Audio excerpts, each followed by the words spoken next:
Well,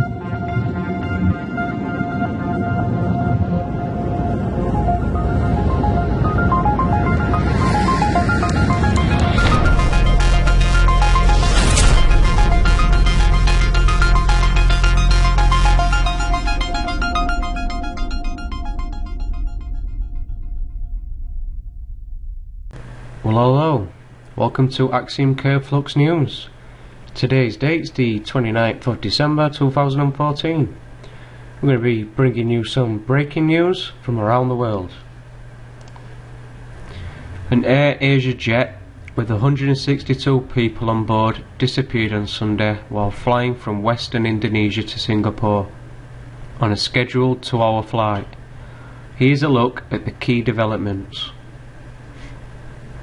Air Asia Flight 8501 took off from Surabaya, Indonesia's second largest city, at 5:31 AM Sunday local time, bound for Singapore. The last communication between the pilot and air traffic control was made at 6:12 AM when the pilot asked to turn left and climb to 11,000 to climb to 11,582 meters to avoid clouds. According to Joko Mojo, Indonesia's acting Director General of Transportation, he said there was no distress signal from the cockpit. Air Asia said the Airbus A320-200 was on the submitted flight plan route. He said it is believed to have gone missing somewhere over the Java Sea on Indonesia's Borneo Island. Dozens of relatives of people aboard the plane gathered in a room at Surabaya await to hear the word about their loved ones. Among the passengers were 3 South Koreans and 1 each from Singapore, Malaysia and the UK. The rest were Indonesians. The co-pilot was French. After being suspended for darkness, the search for the plane resumed on Monday morning, more than 24 hours after it was first reported missing. Malaysian businessman Tony Fernades is the owner of Air Asia's chief and the face of the company. He tweeted, "This is my worst nightmare." He said at a news conference that the focus should be on the search and the families. So why it would be delayed for 24 hours due to darkness, or suspended rather than delayed, should I say, leaves, to be questioned. So before I bring you on to another article, I'd like to give you a little bit of background on Tony Fernades, the owner of Air Asia, and he's also the chairman of Queen's Park Rangers Football Club. He's the founder of Chung Group, was an auditor for Virgin Atlantic, financial controller for Virgin Records between 1987 and 89. He's a member of the Institute of Chartered Accountants in England and Wales. He's a former Warner Music executive in Malaysia. 1992 to 2001, Southeast Asian Regional Vice President. He purchased Air Asia and became the chief executive of Air Asia in September 2001. What a month, what a year. His honours are a Legion of Honour Order by the French government, is for services to promote commercial and educational links between Malaysia and UK. So you may never have heard this guy, but he's been closely associated with Richard Branson and many more. So if you want to get a bit further information on it, look this guy up, Tony Fernades. I'll highlight it on the screen there for you to see. And if you find anything that I've not covered, let us know. So, moving on. I wanted to bring you to breaking news. A non-standard landing. A Virgin Atlantic flight touches down safely at UK airport today. A US-bound Virgin Atlantic plane has made a non-standard landing at London's Gatwick Airport after a problem with its landing gear forced it to turn back. Television pictures show the plane is intact and stationary on the runway. Virgin Atlantic can confirm that flight VS43 has landed safely back at Gatwick. The company said in a statement, "Our priority now is to look after our passengers and crew." There's a couple of images here of the landing gear. Virgin Atlantic has never had a fatal incident. In 1997, the landing gear on one of their Airbuses A340-300 jammed, and the plane was forced to make an emergency landing at Heathrow. Company is 51% owned by its founder, British billionaire Richard Branson, and 49% owned by US carrier Delta Air Lines. It operates from UK to North America, the Caribbean, Africa, the Middle East and Asia. My next article for today, slightly going off of the air topic, into politics. Going to give you a short brief read of this. This is the top political stories of 2014. This is from Yahoo News. The 6th year of Barack Obama's presidency saw his popularity plummet to new lows as he was pummeled by negative advertising during the 2014 midterm races and sought to recover from the damage done by the disastrous rollout of registration for insurance under the Affordable Care Act the previous fall. Meanwhile, the federal bureaucracy continued to demonstrate its capacity for mismanagement, with new scandals being laid at the administration's feet about wait times at Veterans Administration hospitals and the capacity of the Secret Service to protect the first family from mentally ill White House fence jumpers. Those strategic decisions made in the interest of unwinding America's overseas military involvement, avoiding entanglement in Syria, withdrawing from Iraq and Afghanistan, bumped up against their limits with the rise of the Islamic State in Iraq and Syria and a resurgent Taliban in Afghanistan. As the midterms approached, the coalition Obama put together to win office in 2008 and 2012 faded back into the body politic, failing to turn out at the polls to elect or re-elect Democratic senators in key states. So that's just a brief amount. It does go on, it does get a bit in detail, it is fairly long. If you wanted to look into this a little bit more. Going on to my last article for today. South Korea officials face punishment over nut rage. Now, I did say I was going to go slightly off of the airline topic, but I have to just bring you back on just to report this. 4 hours ago, another Yahoo News. The South Korean officials will be punished for improper conduct during an investigation into former Korean Airlines executive who forced a flight to return over a bag of macadamia nuts. I hope I'm pronouncing that right. The Transport Ministry said on Monday the punishment could include dismissals, salary reductions or formal reprimands, according to the Shin Ian-chul, the official who headed the ministry's internal investigation. The ministry has been under fire following revelations that some officials leaked information and committed other improper acts during the investigation. So, while there's no investigations as such to do with other incidents regarding airlines, don't worry, because you know, if you've got a problem with nuts, they're guaranteed to be looking into that one. This is South Korea, it's not Malaysia, so I would point that out.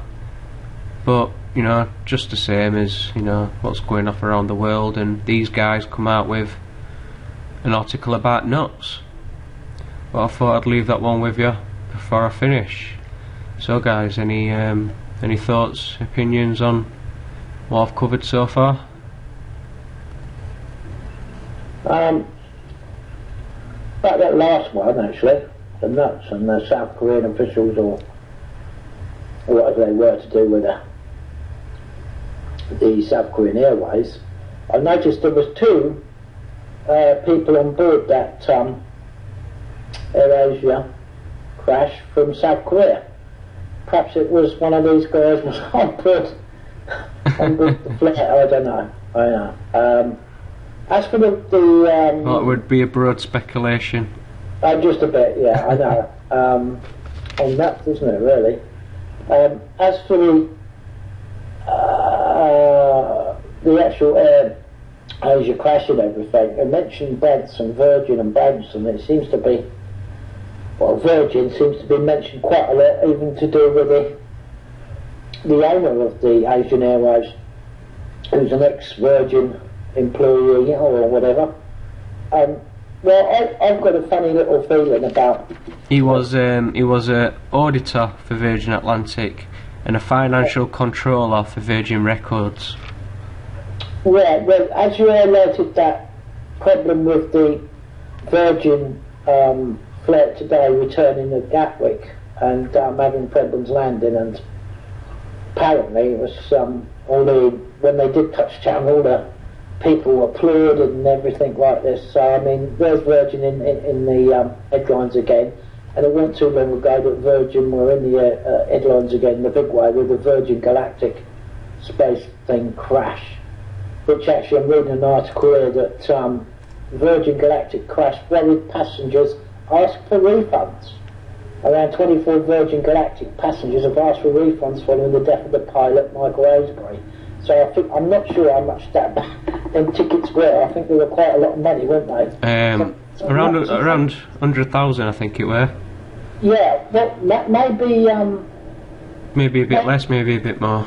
Not sure. Yeah, well, you know, where the larger corporations taking over the smaller corporations, left, right, and centre. We've seen it in all aspects of society throughout the Western world, with the big banks eating up the small banks, and supermarkets, food companies, pharmaceuticals, you know. So it's going to be one big massive corporation. Maybe Richard Branson's neck is on the line.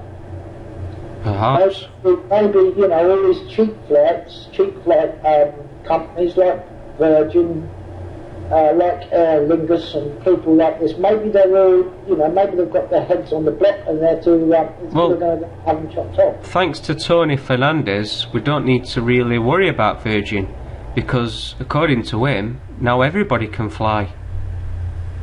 There you go. Yeah. So that's what I think. I think it's not a witch hunt, but I think Richard Branson and a lot of these big self-made, purportedly self-made multi-millionaires, billionaires from businesses from the ground upwards, are for taking over by the big conglomerates, the big organisations. Because let's face it, there was a lot, and there still is probably a lot of small companies around that do these cheap flights. So maybe they're all going to be gobbled up, and this is part of it. I know it's going to happen with football and a lot of things in society where they're going to all get gobbled up. So anyway, that's my thought on it. But what do you think? Yeah, follow the money trails, they say, eh? Yeah. Well, yeah, nice find, PJ. It's nice research into this background. Well, I will add that, you know, not only is he the chairman of Queen's Park Rangers, he's actually a fan of West Ham. That's a conflict of interest, isn't it? Well, you tell me. Would it be a conflict of interest if he actually supported Queen's Park Rangers? Would that be classed as a conflict of interest? Anyway, do you want me to screen share now, PJ? I'll do my one article, yeah? Yeah, do your article, no worries. You can do just about everything except for bet against your own team. So stay there. Greece faces early election after PM loses vote on president. Greece heads to an early general election next month after Parliament rejected Prime Minister Antonis Samaras as nominee for president on Monday, throwing the country into a new period of political turmoil just as it emerges from the economic crisis. Oh yeah. Greek 10-year bond yields surged to a 15-month high and stocks tumbled after former European Commissioner Stavros Dimas fell short of the 180 votes needed to become president in the decisive third round of voting, triggering the dissolution of Parliament. Samaras set January 25th as the date for the Parliament electorate. I've highlighted this bit here because its opinion polls point to a victory by the radical leftist Syriza party, which wants to wipe out a big part of the national debt and cancel the austerity terms of €240 billion, £187 billion bailout from the European Union and International Monetary Fund that Greece still needs to pay its bills. I won't go over the rest of the article because it gets a little bit too tedious, but basically I think what's going to happen is, if, and I very much predict that this Syriza party does take over, and they turn around to the EU and say, swivel in the bailout, you know, you can forget that, and we're not taking this austerity anymore, then they'll have to leave, that will prompt them leaving the EU altogether, or the Eurozone, and that will then prompt a bit of a panic on the rest of these small countries like Portugal, Ireland and that, and they will seek to do the same, I feel. I think I've got a feeling that might come out in 2015. And the other little thing about it all is Germany who's the big weight in Europe, because without Germany there is no Eurozone. There was an article here by a chap who's a bit of a conspiracy theorist, I reckon, but I think he talks a lot of sense really when he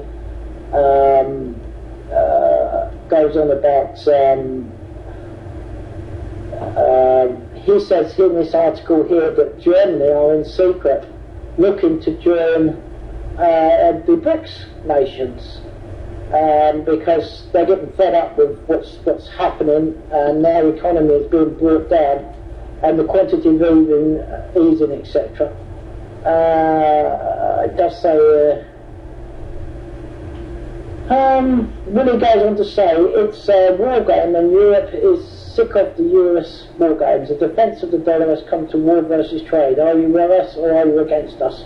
As far as the NSA, Spain and Germany, Willie says I think they're looking for details and assisting Russia on dumping the dollar.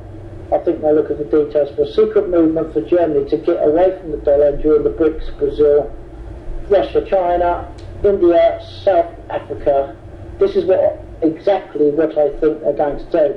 Basically, if that happens, then kiss goodbye to Eurozone, you know, and the collapse of the Eurozone could just as well happen.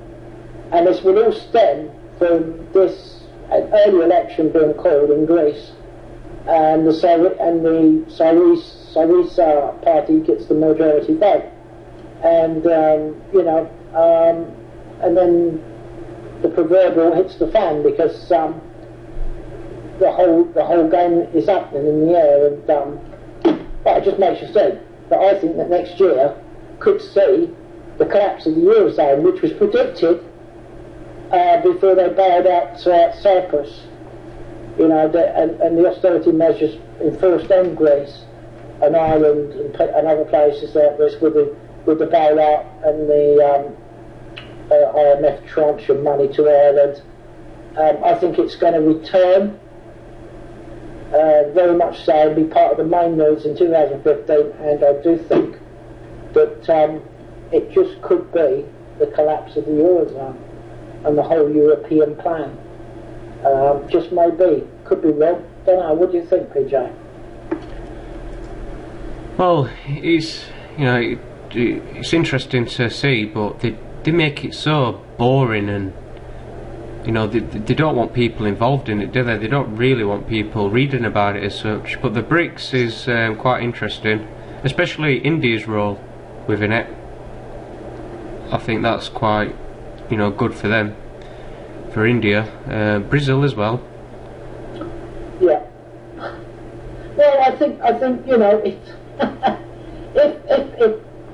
all that came about, what I think might come about, what I just said, then, you know, the hegemony for the United States and the Western world is going to be, it's not going to be anymore. It's going to be reduced down to next to nothing. If Germany and the EU finishes, the American company economy will be the American economy, but its grip is slipping fast on its status as the world's reserve currency. That's for sure. I think that's gone pretty much anyway, and it will pass over to the Far East, and Germany will join in with the BRICS, and they'll be connected through that way with a lot of South American countries and South Africa, and of course Russia. Well, basically, if Germany does decide to do that, then that's end it. You know, the euro, like you said, the eurozone. Yeah, yeah. I just think there's a few little stories out there that looks like that's a big possibility. Of course, could be wrong, but there's plenty of rumours going on, and well, they said between April and September, expect the dollar to crash and go, and then it's even been more revised, and they said between April and June. Well, there you go. So, let's see. Of course, it's all, you know, it's all part of the big game and everything, but it's interesting to see how it's all going to unfold, and it's all about connecting dots, isn't it? And these not always get the right ones, but you never know. This might be. But it's interesting anyway. Right, that's my lot for today. I'll put you over to Bob. Where we got first, Bob? Yeah, hey guys. Yeah, I was just thinking of this whole scenario globally, historically. I'm thinking how Egypt fell earlier when Mubarak stepped down and they had a revolution, and now we have another historic nation like Greece have their economy crash. All sorts of things come to mind. Well, I think it was the model of democracy, wasn't it? Greece, supposedly. Yeah. The origin. They have some symbolic meanings, eh? Well, yeah. If it started from there, it's the Demoskratos, is it not? Yeah, I think so. Mm. Yeah. Right, then I'll put it over to you. Have you got anything for it? I was going to put I was just catching a little story here. It caught my eye. Albert Einstein's private papers and innermost thoughts will soon be available online. I think the story was released from Reuters here. There's a little quote from one of these papers, I think. When I first came to Germany 15 years ago, Einstein wrote to a German government minister in 1925, I discovered for the first time that I was a Jew, and I owe this discovery more to Gentiles than to Jews. If we did not have to live amongst intolerant, narrow-minded, violent people, I would be the first to throw over all nationalism in favor of universal humanity. The clearest articulation of his feelings on being Jewish was a confession he wrote in April 1920 that was meant to remain private, but was made public 5 months later. It was reaffirmed Einstein's belief in Jewish people and solidified his commitment to Zionism, whose proponents he had once dismissed as impractical and medieval. He further went on to say, I am not a German citizen, he wrote, but I am a Jew, and I am glad to belong to the Jewish people, even though in no way do I consider them to be the chosen ones. Leave the Aryan to his anti-Semitism, and let us keep the love of our brethren. Einstein was never wholly comfortable with his fame regarding the cult of individual personalities as unjustified. Hence, he probably would not have been thrilled with this very public access to his life. But as he told philosopher and mathematician Maurice Solovine in March 1921, he was content with the fact that all the praise he had received had not blackened my soul. So that's the little story I caught Dave. Like I said, it was a story here released. I caught this on National Post. Right there. So if you guys want to check the whole story out. But anyways, that was a little bit on Einstein. I thought it was interesting. Yeah, that's pretty interesting. The link to Zionism for Albert Einstein. Of course, his theory of relativity is the stone, isn't it? In the dogma and the doctrine of all physics. If you go against the speed of light in any in any fashion, whatever you're studying or you want to put a thesis together, and it challenged the speed of light, you won't get past the doorway with publication or papers or anything like that. They just throw them out. So he's pretty much the stone that's blocking the way for further advancement, because it's the dogma that nothing can go faster than the speed of light, and that's it. Well, I tried to put myself in his mind, not on an intellectual level, obviously, but what something tells me that what led him to hit this Jewish connection from his past and rediscovering these, I think, was the mysticism and the alchemical and hermetic knowledge that was shared along with like the Kabbalah and the Tarot wisdom, and I think these are the kind of things that led him to this sort of an intellect, because after all, he was an outside of the box for his day. He obviously didn't have everything perfect, but he certainly was ahead of the curve. Yeah, well, the clash with Tesla's theories were a bit of a clash with this, because the longitude wireless radio, before it was got hold of by Hertz, I think, who stuck it back in the box. Tesla's argument is that his wireless radio could, you were looking at much more than faster than that, travelled faster than the speed of light. So it kind of challenged Einstein's theory. Of course, there's another reason why Tesla was, shall we say, persecuted after the deal that the Edison deal and all the rest of it, and then the seizure of his patents towards the end of his life, and died penniless, etc., etc. So, and I'm just putting the theories out there. There's no. Well, I mean, that brings us to today. Like, we had Einstein, and then we had Tesla, and since then we have not had someone of this magnitude to come around. And well, a lot of that, there's various reasons and theories why that is, but you would think that it's due pretty soon. Well, I think someone like a Nassim Haramein, someone who's coming up with unified field theories, and this is what I mean. Someone is going to break out of this box pretty soon. Mm-hmm. So this mold? It's an old mold. Let's face it. Yeah. Excellent. Thanks, Bill. Yeah, you're welcome, guys.